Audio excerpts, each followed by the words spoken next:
જય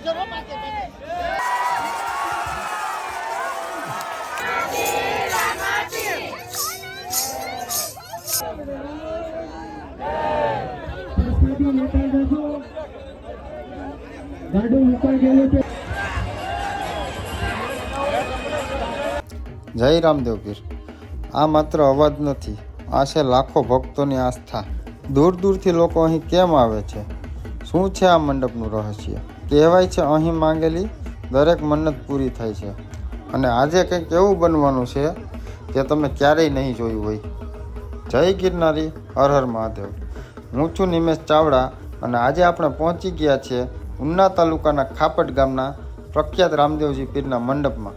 વિડીયો અંત સુધી જોતા રહેજો, કારણ કે આજે તમે જોશો ચમત્કાર, ભક્તિ અને એક અદ્ભુત અનુભવ। અને જો તમે પણ રામાપીરના ભક્ત હોય તો વિડીયોને લાઈક અને ચેનલને સબસ્ક્રાઈબ કરવાનું ભૂલતા નહીં।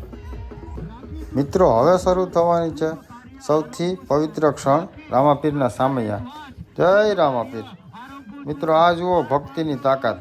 આ ક્ષણ માટે ને શબ્દો પણ ઓછા પડે।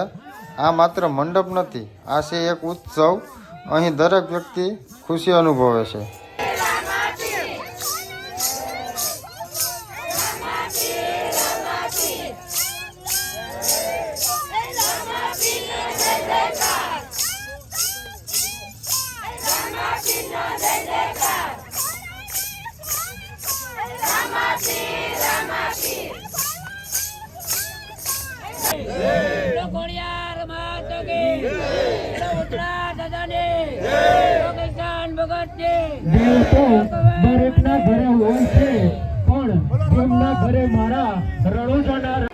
મિત્રો, આ છે ઉના તાલુકાનું ખાપટ ગામ કે જ્યાં રામદેવજી મહારાજનું સરસ મજાનું ધાર્મિક કાર્ય થઈ રહ્યું છે।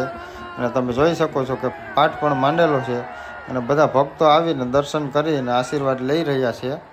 મિત્રો, આ છે ડાલીબેન, જેમની ભક્તિ પર લોકો અવિશ્વાસ નહીં પણ હે ને વિશ્વાસ રાખે છે। કહેવાય છે કે રામાપીરની ખાસ કૃપા એમના પર છે, અને રામદેવ પીર તો ગરીબોના રક્ષક, સર્વ ધર્મને એક માનનારા। તેમણે જીવનમાં એક જ સંદેશ આપ્યો, માનવ સેવા જ સાચી ભક્તિ છે। અને કહેવાય છે ને કે જ્યાં ભક્તિ સાચી હોય ને ત્યાં ભગવાન પોતે આવી જાય છે।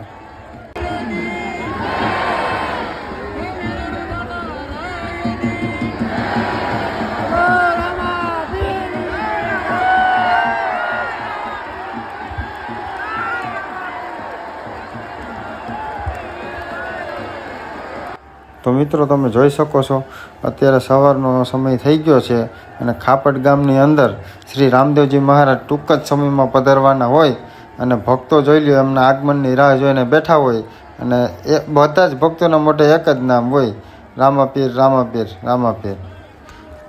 અને હજારોની સંખ્યામાં અહીં ગામે ગામથી લોકો આવ્યા છે, દૂર દૂરથી લોકો આવ્યા છે રામદેવજી મહારાજના દર્શન કરવા માટે। હવે ટૂંક સમયમાં જ આપણી સમક્ષ ખાપટ ગામમાં આ પવિત્ર કામમાં શ્રી રામદેવજી મહારાજ પોતાનો ઘોડો લઈ અને હાજર થવાના છે, અને આ મંડપને ખડો કરવાના છે। તો એન્ડ સુધી જોડાયેલા રહેજો અમારી સાથે।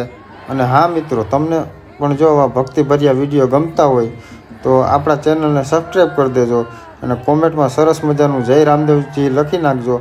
અને ફેસબુક પરથી જોતા હોય તો આપણા પેજને ફોલો કરી લેજો।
મિત્રો મંડપ તો આપણે બનાવીએ છીએ, પણ ભક્તિ એવી હોવી જોઈએ કે રામાપીર પોતે આવીને મંડપ ખડો કરે.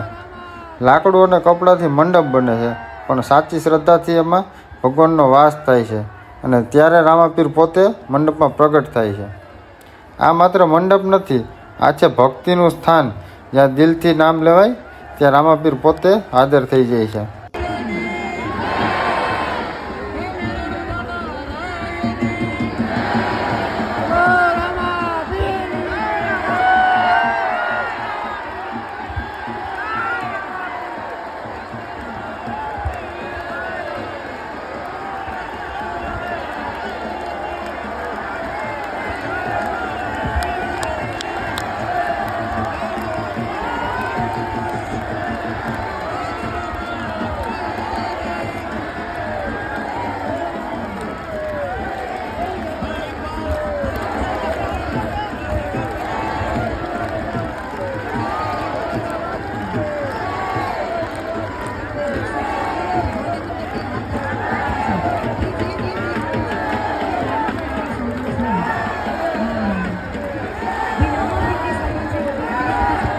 હવે ફક્ત 10 જ મિનિટની અંદર શ્રી રામદેવપીર મહારાજનો મંડપ થવા જઈ રહ્યો છે. તો રામદેવપીર મહારાજનો થાળ ઊભો થવા જઈ રહ્યો છે.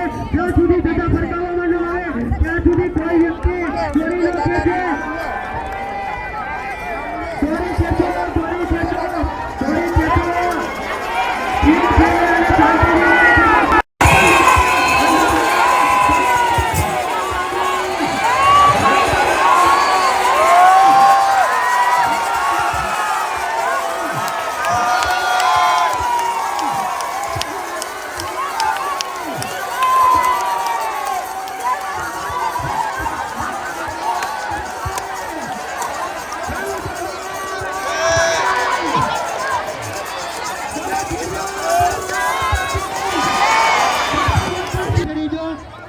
ચંપલ બહાર કાઢો. જે કોઈ ભાઈના બૂટ ચંપલ હોય છે, બૂટ ચંપલ બહાર કાઢો. ભાઈઓને નમ્ર વિનંતી, બૂટ ચંપલ પહેરીને કોઈ પણ વ્યક્તિ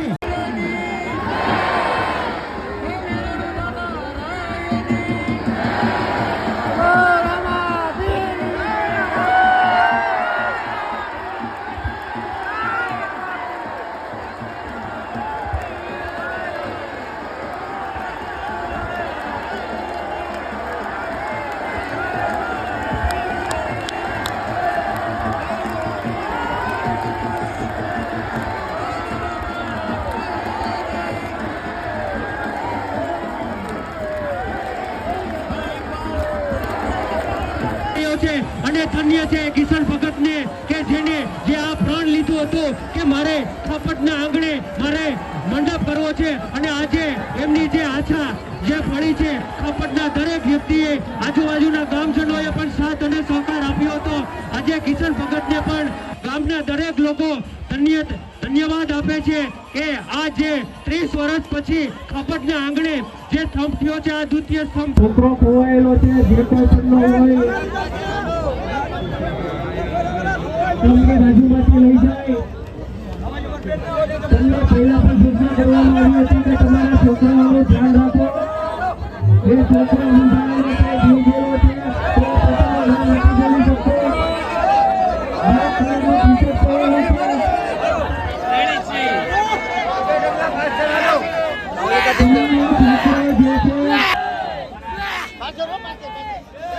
બ્લેક કલરનું ટી-શર્ટ પહેરેલું છે. જે કોઈ પણ છોકરો હોય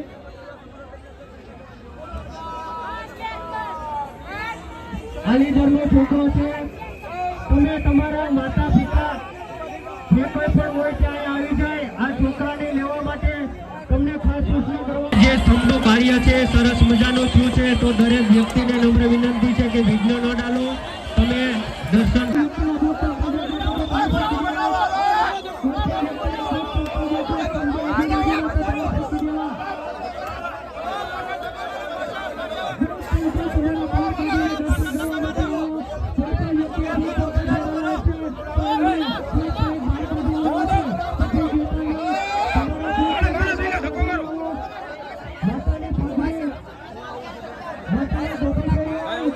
ઉતારી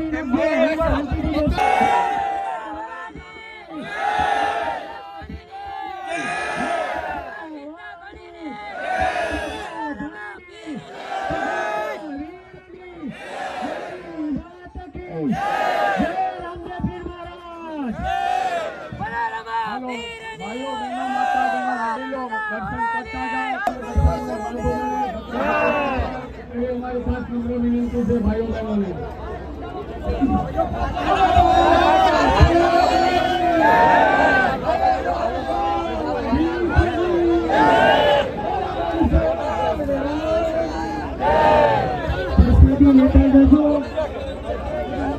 ગાડું મુકાઈ ગયેલું છે ત્યાંથી પ્રસાદી લેતા જાજો. ભૂખ તંત્ર છોડીને તમે લોકો તમને બાજુમાં ના આવો. ભૂખ તંત્ર છોડેલા છે એ બહાર કાઢી જરાક રસ્તો કરો તો ભાઈ. અહીંથી હાકલ બનાવી નાખો. આજે અરે હું આયા ઓલામાં છે મંડપની વસાળે ઉભો ઓલી જગ્યા બનાવીને આનું માર હોય ને મોકલું. આ ભીખાને ફોન કર ભીખાને. હાલ પછી હું આવું આપણે.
તો મિત્રો સ્વયંસેવકો ભાઈઓ દ્વારા અહીંયા શ્રી રામદેવજી મહારાજના પ્રસાદનું વિતરણ ચાલુ છે અને તમે જોઈ શકો છો કે ભક્તોની જનમેદની ઉમટી પડી છે. જો મિત્રો આવો પવિત્ર અનુભવ છે ને તમારે પણ જીવનમાં એકવાર જરૂર કરવો જોઈએ.